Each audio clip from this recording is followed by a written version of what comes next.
This is Blackstone Joe, and you're listening to Slick Talk.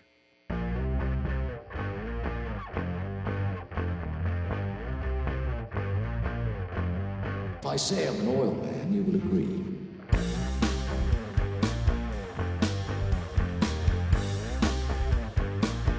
There's the stink of oil about him.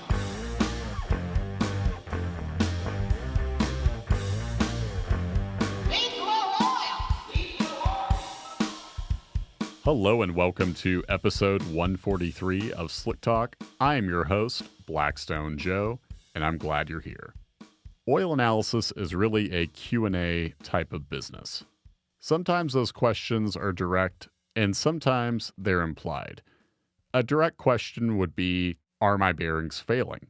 Is there coolant? Do I have excess fuel? Now, when a customer sends in a sample without there being any information provided, that usually means the question is implied. Unless, of course, they simply forgot to send in the slip, in which case we'll get those questions later on down the line. But when we don't have any information attached to the sample, we still have to assume that they sent it in with some question in mind. Now, whether it's direct or implied, we're going to do our best to answer the question using the data the sample contains. And I want to break down how we go about providing those answers. First off, if you have a question about your engine's health, we're going to look at the wear metals present using our spectrometer, and we're going to compare them to averages for what it is that's being sampled. One thing that sets Blackstone apart is that we understand not all engines wear alike. Due to there being vastly different designs and differences in metallurgy, we want to identify exactly what's typical for the model being sampled before saying that engine is wearing well. Understanding what is that's being sampled extends not only to the engine and its metallurgy, but also the oil it's running. A diesel engine oil looks different than a gasoline engine oil, and evaluating what might be a contaminant in either one is different depending on the application. So we want to know what it is you're sampling and what you're running. So if you have, say, a bearing problem, we can evaluate the likelihood of that based on the metal content, and we can also go a step further by looking at what's in the oil, what the physical properties are, and if they indicate a problem. Either that being the presence of contamination, an issue with the viscosity, so on and so forth.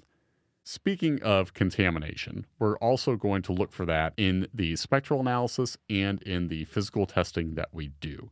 So if you have the direct question, do I have a fuel system issue? We can look directly at how much fuel is present based on the flash point. The lower the flash point, the more fuel.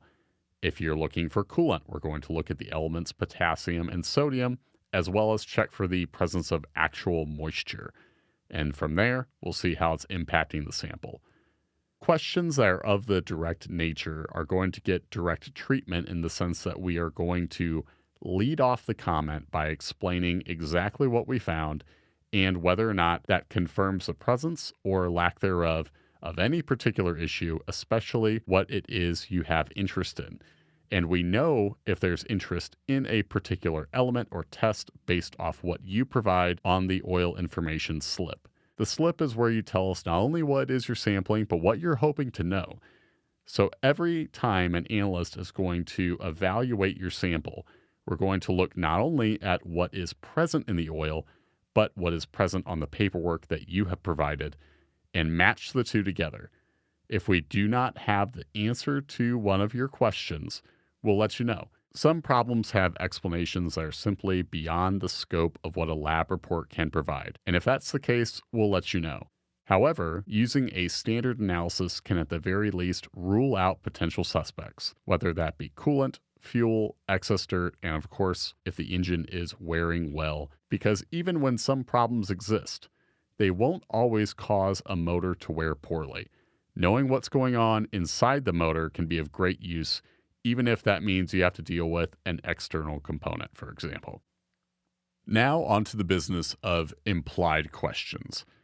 This is where the owner or client has not filled out the slip much, if at all, and we don't know exactly for a fact what they're interested in. But that doesn't mean we aren't prepared to make an educated guess.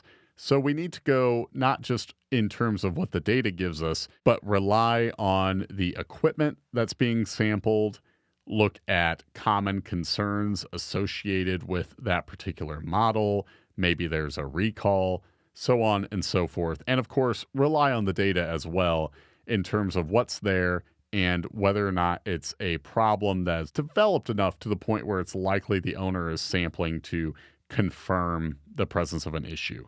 Sometimes this process, sleuthing, if you will, is over rather quickly when it's, say, an industrial sample.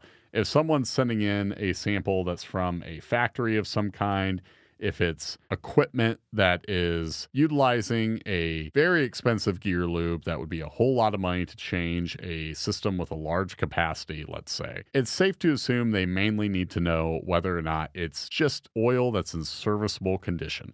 And that's often based on the presence or lack thereof of water, solid material, and of course there can be guidelines in terms of metal content as well.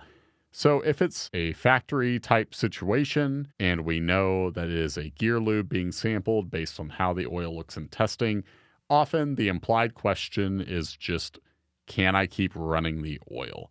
And that usually makes for a brief comment, but one that's very important because deciding whether or not to change that oil has a lot of financial implications, as it always does. Every maintenance decision has a price point behind it. So we're keeping that in mind and letting people know whether or not they need to change the oil in the best interest of what it is being sampled. And industrial applications just tend to be pretty easy.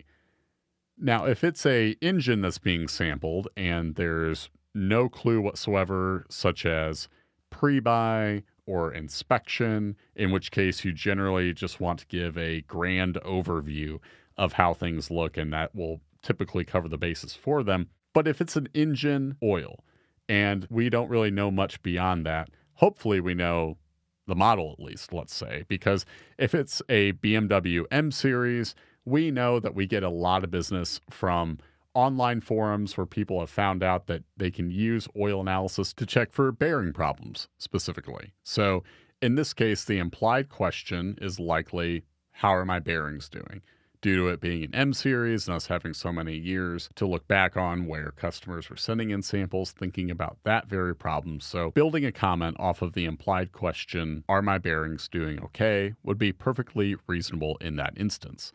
And we'll go through the same process I described earlier, where we'll look at the metals, we'll compare them to our averages, or better yet, if you have samples already on file, we'll compare them to your trends too. And oftentimes, an implied question can have to do with a recall notice. We become aware of recalls just like owners do. One example of this was early on when Honda released their L15B7 motor. We used to see quite a bit of fuel in those, and as such, we became aware that there was a known fuel system issue that Honda was in the process of correcting back in the day. So if we saw a sample come in from an L15B7 with no notes attached, then we can look at the model and understand that this owner might be sending it in due to there being particular interest in fuel dilution.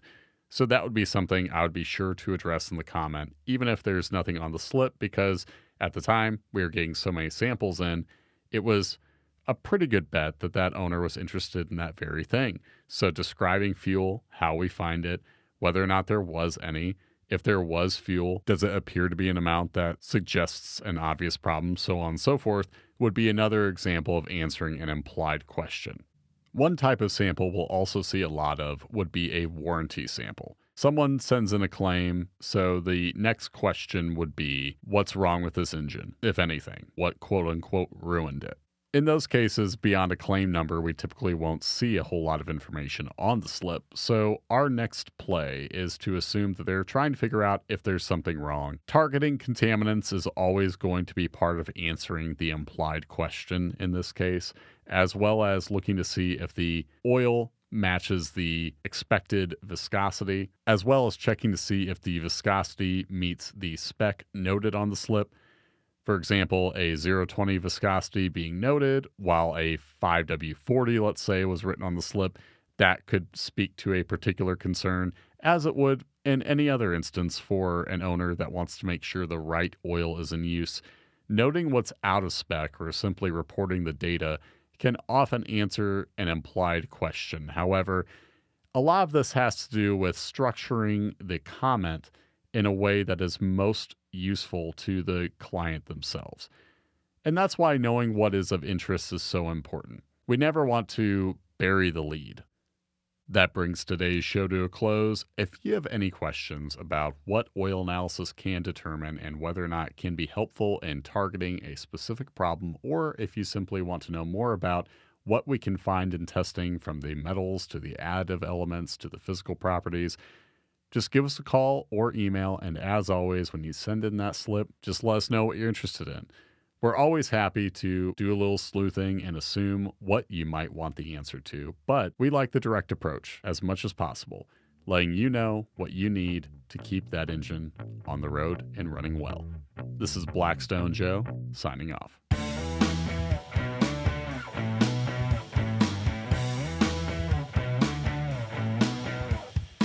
The Slick Talk podcast is powered by Blackstone Laboratories. If you're ready to start your oil analysis journey, visit blackstone-labs.com to order your free test kit.